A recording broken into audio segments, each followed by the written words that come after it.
Blessed to be with you, Kevin Millen in the morning, KIDO Talk Radio. Lars Larson joining us today on a special edition of our weekly chat here on KIDO Talk Radio. You can catch him larslarson.com. You can catch him weeknights at 6. You can catch him on his Northwest Regional show. You can catch him just about anywhere. A very hardworking young man, a very humble young man, and we learn so much from him all the time. Good morning, sir. I think a lot of people would tell you if I'm humble, I have a lot to be humble about. I stole that from Winston Churchill, by the way. Well, I can tell you, I can relate to that. We had a call earlier today. Doug in Mountain Home said, you need to talk to Lars Larson about the BLM.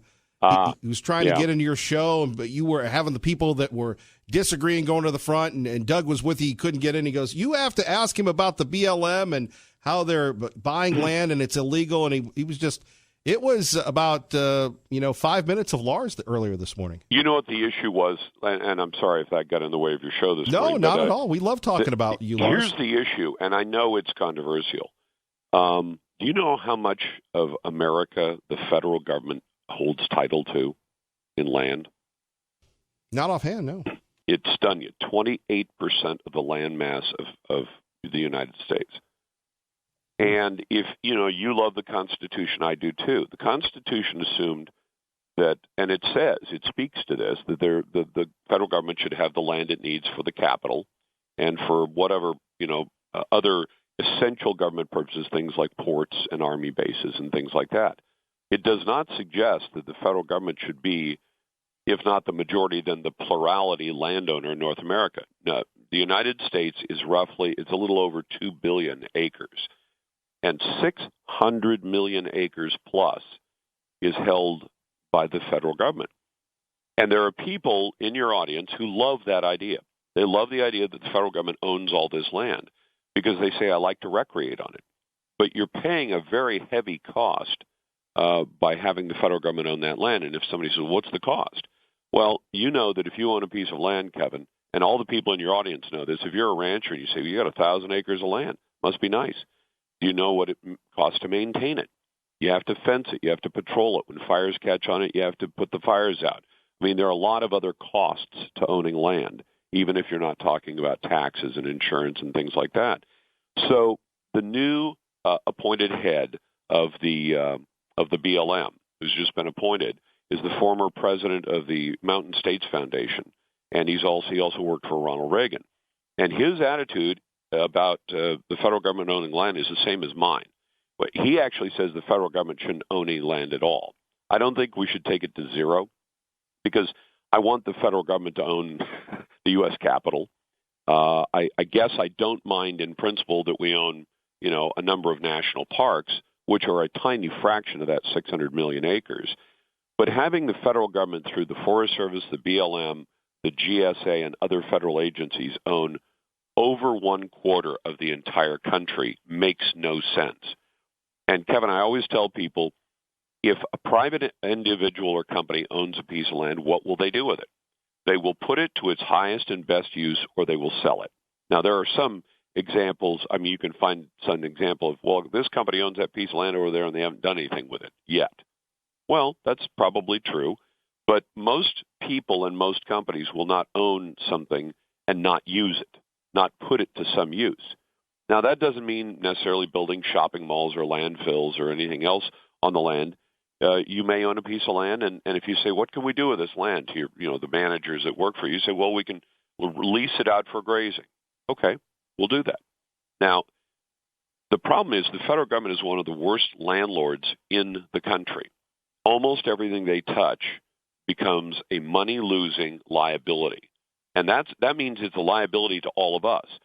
So for the plus side of it, of having all that public land, most of it in the western United States, very little of it in the eastern United States. If you look at a map, the western United States looks red from about Colorado over, and the red is where the federal government owns.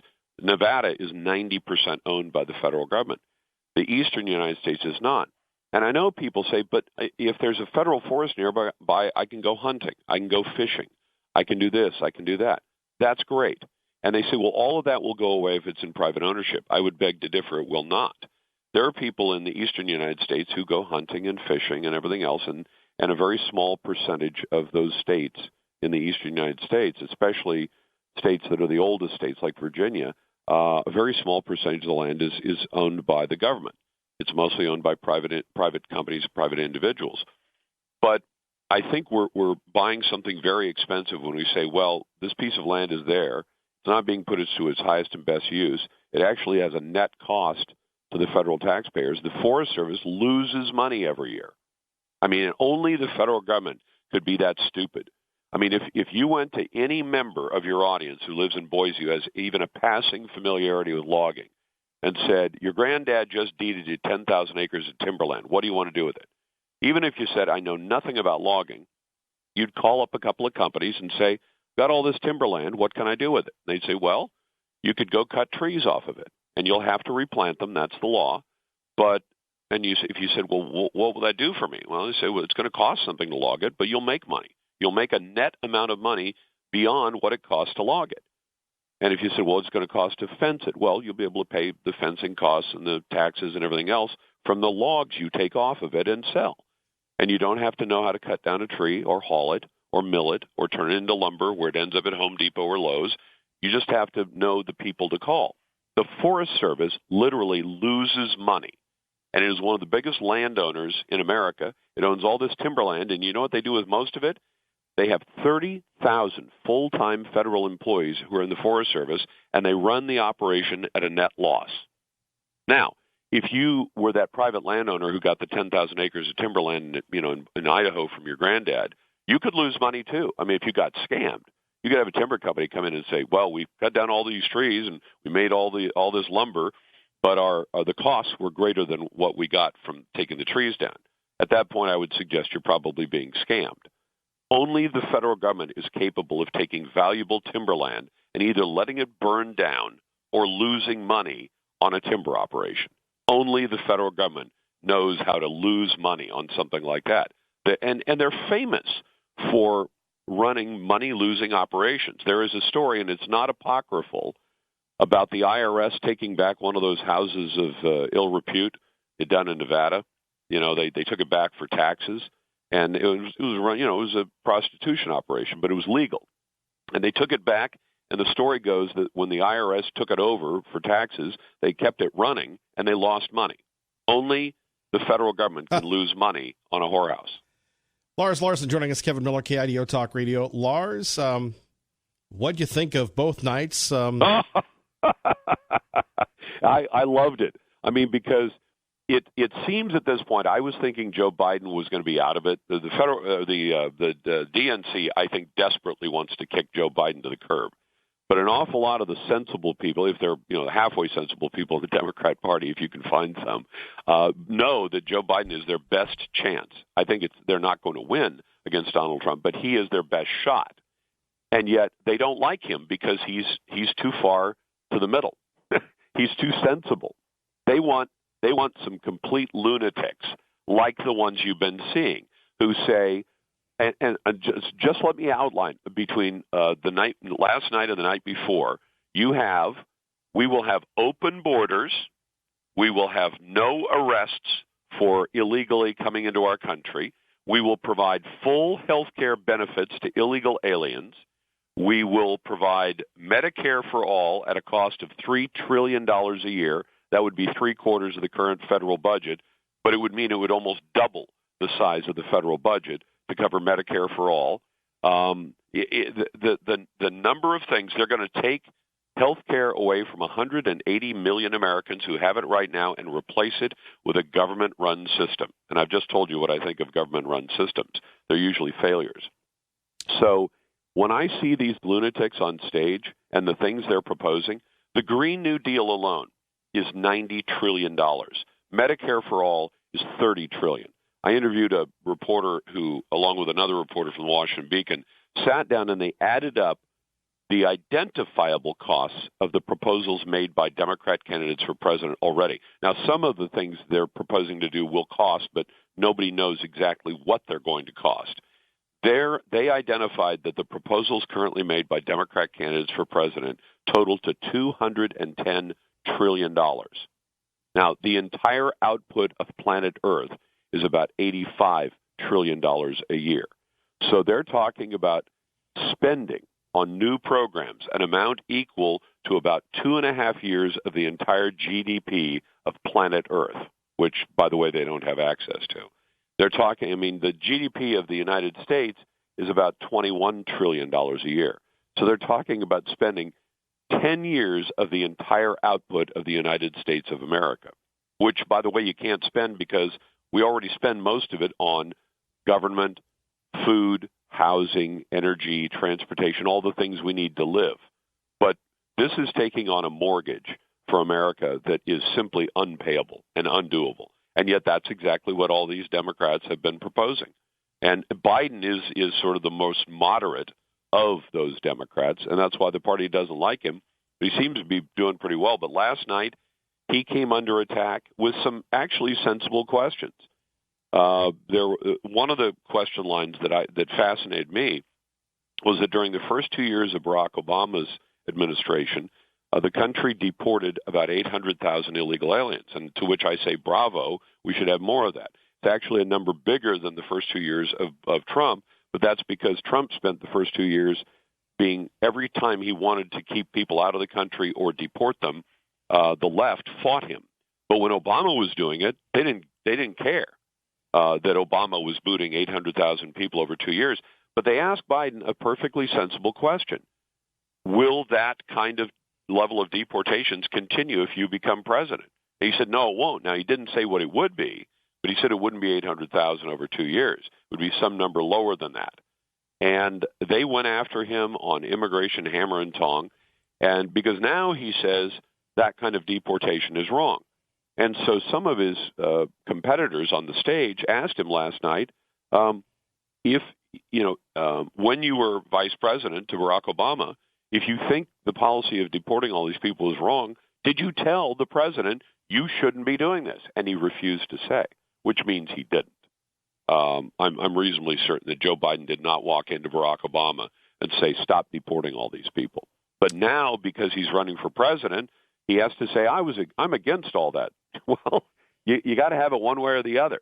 If you didn't object to it at a time when you had some moral authority to walk in and tell the president, Mr. President, we can't tolerate this level of deportations.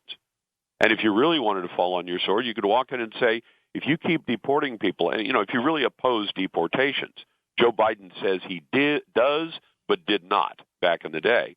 He could have literally walked in and said, if you keep deporting people at this rate, I'm going to have to resign as your vice president and humiliate you in front of the country. Now that's a tactic. It's a tactic that I actually don't think is wrong. If you're working for a company, Kevin, and the boss comes in and asks you to do something that's immoral or illegal, you do have a choice. Say, boss, if you ask me to do that, I'll submit my resignation right now, and then I'll go public with why I resigned from my post. If your local police chief was asked to do something illegal or immoral by the mayor or the city council, he could say, if you're going to insist that I do this, I'm going to quit, and I'm going to go public with why I'm quitting. And that is a perfectly sensible thing to do. You do it in the most extreme situations, but it's not an unreasonable thing to do, is it? No, Lars Larson joining us, Kevin Miller in the morning, KIDO Talk Radio. I'll get you out on this one, Lars. Just the expression on Joe Biden's face. He's a misogynist. He's a racist. He couldn't Cory Booker, Kamala Harris, Gillibrand. I couldn't believe. I almost felt bad for Joe. He was so Inslee, who, if you could, in this convoluted question, comment a little on. The world is ending. Stop coal. Get rid of fracking. How do you live with that guy, Governor Inslee? Well, I'm confused by the math because a full year ago, the noted economic scientist Alexandria Ocasio-Cortez told us that the world was ending in 12 years. Well, she told us that last year. So by my math, we should be ending 11 years from now, which if it's really that dire, then why bother to change anything because the game is already over. Now we've got the people on the stage last night saying, including Jay Inslee, who's a nitwit, saying that the world's ending in 12 years. Well, why do we keep hearing 12 years? It's been a year since the last time. You know that there is a Harvard scientist in 1971 who said that the entire planet was going to succumb to global warming within 30 years. Well, that would have made it 2000, which is now almost 20 years ago. So, when you start calling these people, it's tough when somebody predicts that 12 years from now something is going to happen because you can't prove that it's not going to happen. But I can show you the numbers that suggest they're wrong. But when you then look and say, how many times have noted scientists and well-respected people predicted the end of life, the boiling of the planet, the end of fossil fuels, Jimmy Carter said we were going to be out of fossil fuels by 1999. Seems to me I can still buy gasoline for my truck right now. But these people all keep predicting, they're all the modern-day Nostradamuses, or Nostradami, if that's the plural, because they're all predicting the end of the world 12 years from now. And the ones who predicted the end of the world 30 years from now, 40 years ago, or 50 years ago, were all proved wrong. But when you point to that, they say, well, that doesn't mean these people are wrong. I said, listen, you can't believe all these doomsayers, these chicken littles running around saying the whole planet's going to come to an end, and led by, if you want somebody who's dumber than Jay Inslee, Alexandria Ocasio-Cortez, just completely foolish, dumb as a bag of hammers. And yet, for some reason, I guarantee you there are Democrats in your audience who, if she ran for president, would vote for her. Lars Larson, we will catch you tonight at 6. Really appreciate the time, sir. Always a pleasure, Kevin. Take care. You too. Kevin Miller, KIDO Talk Radio. Blessed to be with you, Kevin Miller in the morning, KIDO Talk Radio. Sherlock, good morning. And a good morning to you, kind sir. All right, brother. What can we do for you? Well, like myself and most of your listening audience enjoys Lars Larson on his evening program. It's entertaining and informational, except occasionally he gets into water over his head. Ooh.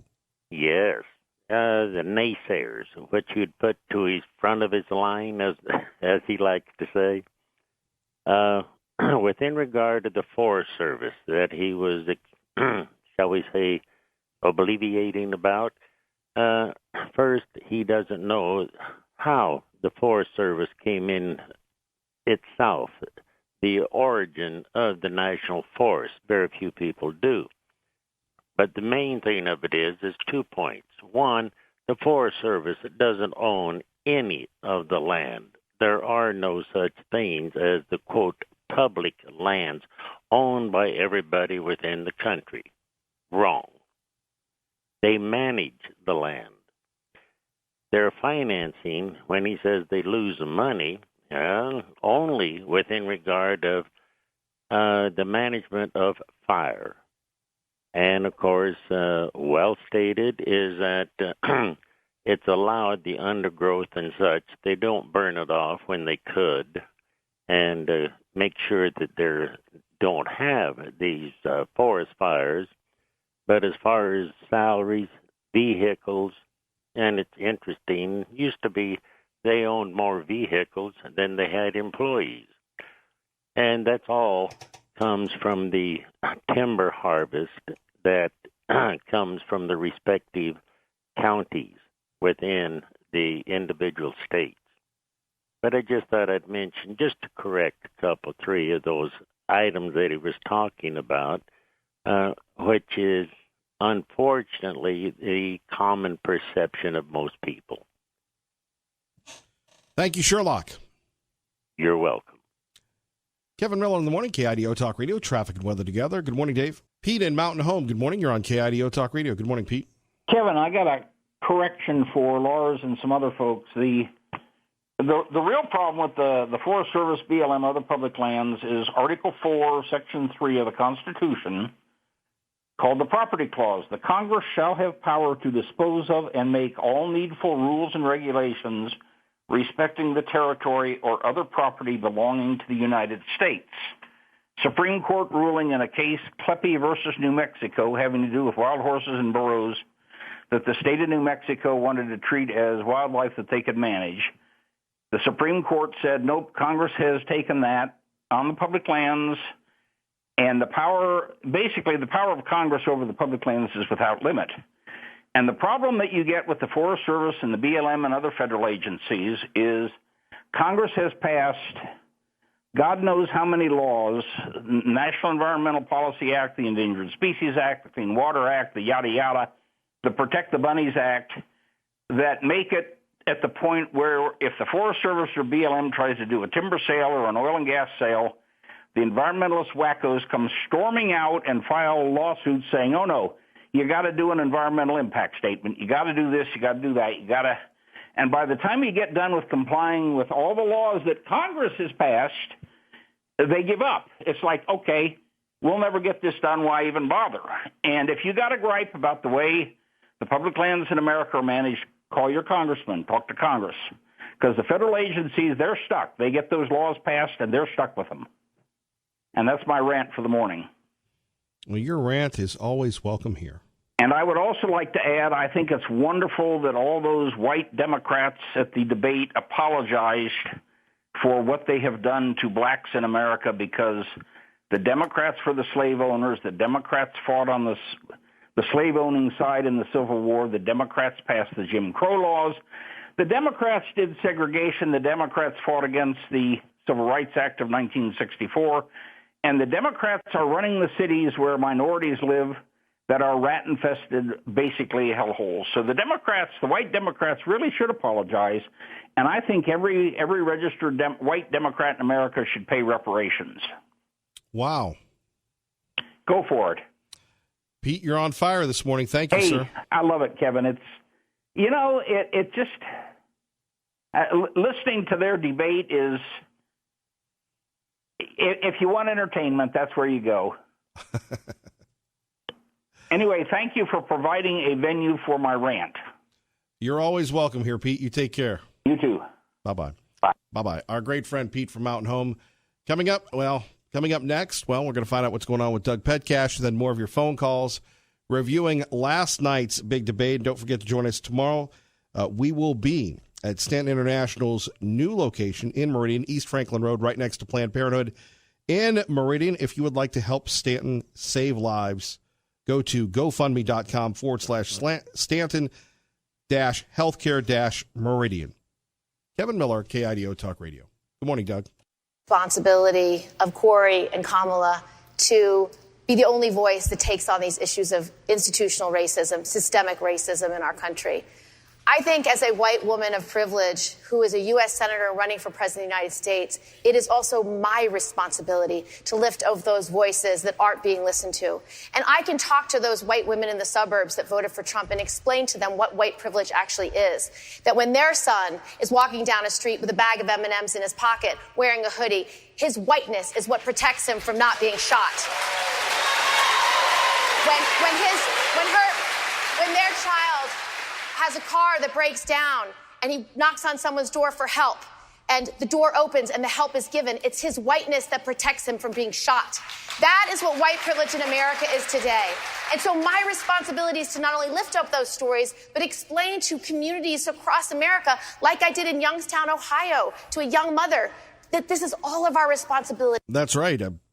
The whiteness will protect you, according to the senator. Kevin Miller in the morning, KIDO Talk Radio. More of your phone calls, your reaction to the great debate that was or wasn't. If you did watch the debate last night, I was just moved, and I'd love to hear what your reaction would be to the Joe Biden facial expressions. He's a sexist. He's a racist. He's a bad Joe. Oof. Maybe the only person badder than Joe Biden last night, the leader of North Korea, with analysis on North Korea launching more missiles, possibly capable of hitting us in the Northwest. Simon Owen of Fox News Radio, live from London on KIDO Talk Radio. Simon, good morning. Morning, Kevin. So our friend Mr. Kim is at it again. Yes, you mentioned the Northwest. On this occasion, no, I think you're safe. This looks like another short-range test. So the governments of South Korea and Japan, particularly two American allies in the region, are not happy about this. But the Trump administration is playing this launch down, just like it did a week ago when North Korea launched a couple of missiles. The word yesterday was that this latest launch was missiles also, but actually North Korea is saying today that it was in fact trying out a new rocket launch system. So this was rockets rather than missiles, but it is another expansion, it would seem, for North Korea's military arsenals. Second weapons test in the space of 6 days. And on North Korean state TV, we've seen pictures of Kim Jong-un smiling as he apparently supervised this test, and he's quoted as saying that this was a successful launch and it will bring inescapable distress to those becoming targets. You have to wonder what the rest of the world is thinking, considering President Trump laid out a lot of his personal credibility by breaking with tradition and meeting with Kim. At least initially, it seems like that might not be working out the way the president wanted. Well, I mean, President Trump was asked at one of his occasions when he goes in front of reporters and he gets all sorts of questions. On Tuesday, he was asked about North Korea, so before this latest launch, and he said, quote, "My relationship with Kim Jong-un is a very good one, as I'm sure you've seen." And then a few hours later, Kim is firing off these rockets. And so it doesn't look like there's been a great deal of progress in terms of bringing North Korea to the table, making it behave in a bit more normal fashion and stop being quite so provocative. At the same time, what the president says, quite rightly, is that this situation between the U.S. and North Korea is much cooler than it was a couple of years ago when he and Kim Jong-un were threatening each other basically with nuclear war. You know, during the Obama administration as well, those tensions with North Korea were really rising. And there was a time when North Korea, if we were talking about a missile test, we might well have been talking about an intercontinental ballistic missile. And that's the sort of weapon where North Korea could be threatening to put a nuclear bomb on it and send it anywhere in the U.S. mainland. Those threats have, at least for the time being, gone away. It's not a great deal of comfort to South Korea and Japan, but in terms of the threats with the United States, it has calmed down a little. At the same time, you know, we don't know where the Trump administration is willing to let this go. How much of a blind eye is it willing to turn to this? Because it's now a month since President Trump gave Kim Jong-un a big propaganda win by stepping into North Korea, a real show of goodwill, I think, to be the first sitting U.S. leader to go into North Korea. And they met together. Their third meeting was over a month ago now, and they agreed to restart nuclear talks between the U.S. and North Korea, which had stalled a few months earlier. Well, another month has gone by now.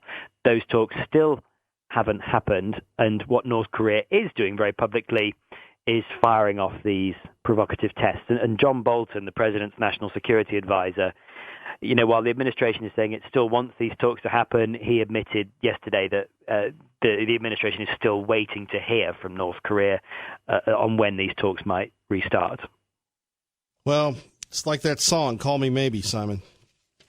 Yeah, and I mean, Mike Pompeo, the Secretary of State, I remember I went to Vietnam when the president and Kim Jong-un met in February, and that was a bit of a car crash meeting because it collapsed without a deal. They were clearly 100 miles apart in terms of any kind of agreement on North Korea's nuclear weapons program.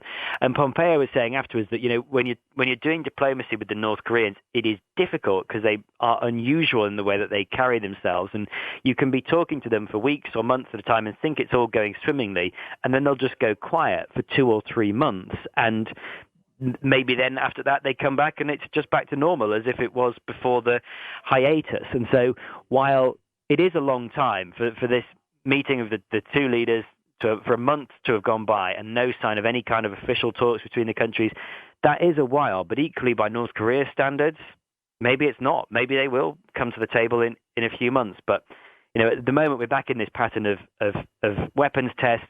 The U.S. and South Korea have joint military exercises coming up in the coming weeks, which North Korea despises. And so it may well be that we have more of these to come before the summer is out. Simon Owen, live from London on KIDO Talk Radio from Fox News Radio. Thank you, sir. Thanks, Kevin. Thank you. Really appreciate Simon giving us the inside skinny. Are you tired of paying big money for your prescriptions? Frustrated with how things are going? No, we're not endorsing Obamacare or anything else. But according to U.S. Health Secretary Alex Azar, you'll now be able to legally buy your prescription drugs from Canada. I know a lot of people go to Mexico for surgeries. Have you ever done that where it would cost $50,000 here? People in the Treasure Valley, really, $10,000 for the same surgeries in Mexico. Yesterday, Azar said American patients pay exorbitantly high prices for drugs that are cheaper in other countries. Really? Exactly, right? Azar says the FDA will oversee the program, but it is unclear how it will take effect. When we think of the high cost of medication and the promises of Obamacare, now people in Idaho and throughout the Northwest, since we're so close to Canada, can go buy cheaper drugs.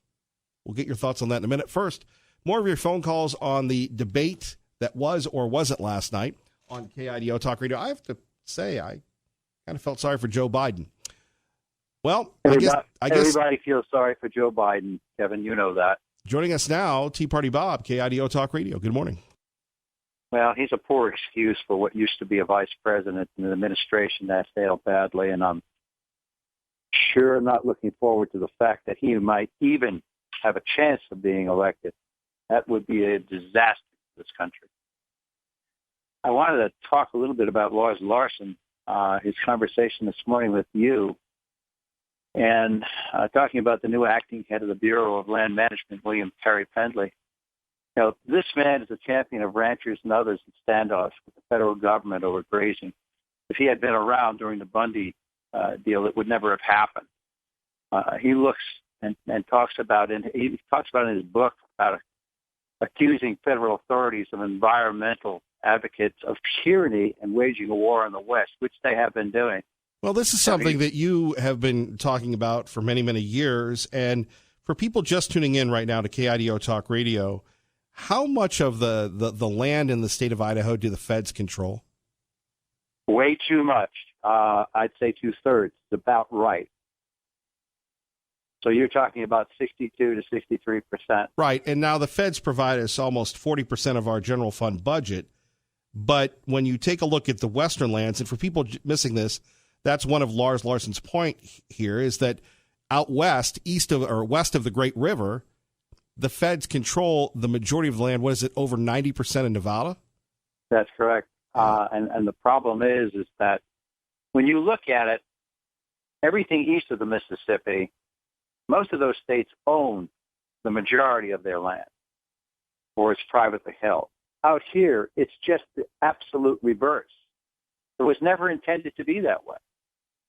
You know, we allow these people to take over our Forest Service management. And when you look at what they're doing here, it's absolutely horrible. They're destroying our forests day by day with these burns that they have. They'd rather burn the logs and the timber than to take it out and use it. I mean, have you ever heard of anything so stupid in your life? You know, they put more particulate matter into the atmosphere with their prescribed burns than all the cars in the Treasure Valley running 24 hours a day for a year. They're killing people with this stuff. But nobody seems to care. Nobody seems to want to change it. When the Wilkes brothers came in and they bought these huge sections of land, everybody was thinking that they're environmentalists. They're not going to, allow any cutting or anything happen. They've been logging this area since they got here. They're entrepreneurs. They saw an opportunity to log hundreds of thousands of acres of Idaho land and make money. Sure. And now they're talking about subdividing that land into smaller parcels. Well, that's going to be an opportunity for growth. This should have been happening long ago, but the feds don't allow it to happen. Well, and that's where you've got to have a strong impact. Any thoughts on the debate? I don't know whether Biden even has a chance anymore, and I'm not sure whether any of them have an opportunity to become president.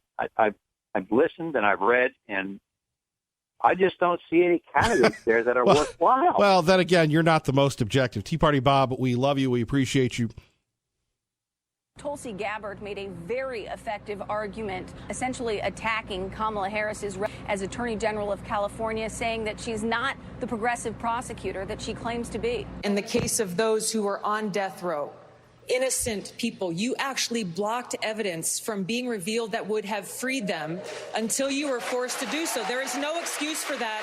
And the people who suffered under your reign as prosecutor, you owe them an apology. Gabbard's argument was the argument that Biden tried but struggled to make. So the question now is, did the former vice president do enough to convince those Democratic primary voters that he's ready to go toe-to-toe against President Trump? Biden versus Trump, 580-5436, 580-KIDO. We'd love to hear from you next. Kevin Miller, KIDO Talk Radio. All right, coming up, we go one-on-one with Jeff the Suit, who's been monitoring us for the last hour. I'm very nervous. Thankfully, David Ferdinand is with us on KIDO Talk Radio. Good morning, David. Hey, good morning, Kevin. This is an incredibly great subject. Thank you for bringing it to the listeners. I did hear Lars last night talking about it, and thought about calling you. I'm glad you had Lars on to fill everybody in. But, Patriot, the old Patriot that just called from the New Meadows land, he's absolutely right. When states, however, were to be joined to the United States, and Kevin, you get the constitutionalist guys, Tom, and those guys can tell you that the land was supposed to then, within a certain time frame, was to be converted back to the states. It was never supposed to be in the government hands. And I can tell you, as a recovering county commissioner, the amount of money called PILT. Are you familiar with that term? Kilt? PILT with Kilt? a P. Is Payment something in menswear? lieu of taxes. Oh, okay. Payment in lieu of taxes. And that was a bill that Larry Craig and Wyden from Oregon put together, because Wyden even understood that the money that the states could make from the land by taking care of it was to be offset by money paid by the rest of the taxpayers to these states, because the federal government did not know how to manage the land.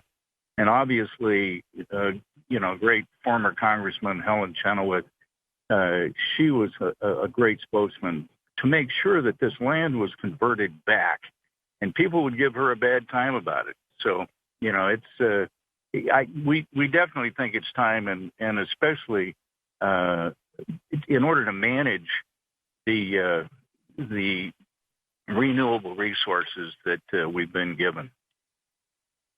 Well, David Ferdinand, Mr. God and Country, Mr. Canyon County, we always appreciate you listening, sir. All right, man. Thank you. Thank you. Traffic and weather together, KIDO Talk Radio. Good morning, Dave. And joining us now, the young man, the intrepid morning leader, responsible for my employment, the future of this program, and no kidding, my direct supervisor per my employment contract, Jeff the Suit. Good morning, sir. The young man and morning leader. What time does leadership duties end? I didn't know. After this program. Oh, I had no idea. Now I do. Good to know. Well, you are younger than I am. Oh, by far. Yes. Both physically and in reality, right? Well, yes. And with that youth comes a lot of inexperience. Sure. Yes. So, you know, there are a lot of people that are my age that have to coach up their bosses. Right. You manage up like nobody else. And Kiss, no, okay. All right. And when we keep your derriere thoughts to yourself. My. However, let's talk a little bit about your recent trip abroad. You decided not to vacation in America. Right. Which is the patriotic thing to do. Of course it would be. Not even to leave home, right? That would be the super patriotic thing. That's what I tell Mrs. Miller. I figured. She's also logical. Well, she likes to get away, but and you've gotten really away. You went to Europe. I did, yeah. And what was their perspective of America? Well, you're not going to enjoy their perspective. I kind of enjoyed it. I sat back and watched. There's a lot of just, are you guys serious and what's going on? I was in England, so there was a lot of Brexit talk, and a lot of that was going on. And then I was in Ireland, and there was the Orange Day protests where Northern Ireland kind of regrets that they're not a little more violent, and it's an interesting scene there. So I was at a very odd moment of disarray in those countries too. But there was a lot of talk about, you can't be serious with the president, can you? And what do people think? And are you all just trying to blow up your country? Is that kind of what's going on? That was the overwhelming experience that I had from most people in Europe. Well, they're misinformed because of course the president is finally looking out for us as opposed to the previous administration. Clearly.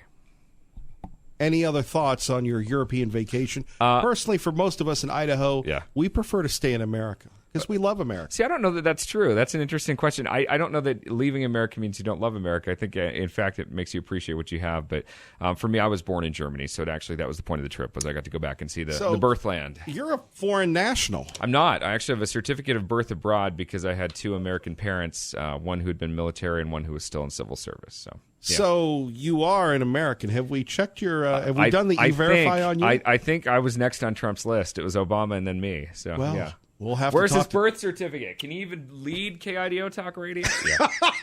Right? Is that the deal? Well, yeah, that's what I'm thinking. But, I didn't say that you don't love America because you chose to travel outside the country. You inferred it, at least. You yes. found it more relaxing to be outside the country than here. I found it personally satisfying to see the place where I was born. I wouldn't read more into it than that. Well, but you also went to Ireland and England. I did. I had friends there, and so I stopped and saw friends. And I just figured if I was on that continent, which I haven't been for 30-plus years, why not stop a few places? Well, you sound very defensive. I don't think I do.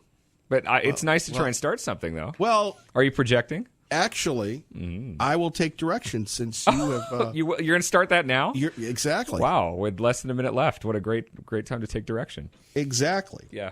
So did you watch any of the debate last night? I did. What a mess. Like, all right. Poor Joe Biden. I feel bad for him. I think the funny thing is there's so much, positioning right now that nobody seems to actually have a cohesive message. And I don't know. It's a clown car with so many people up there. Kamala looks angry. She I think, was surprised that she wasn't a little better. Yeah. We could say that about a lot of people. Say that about this show.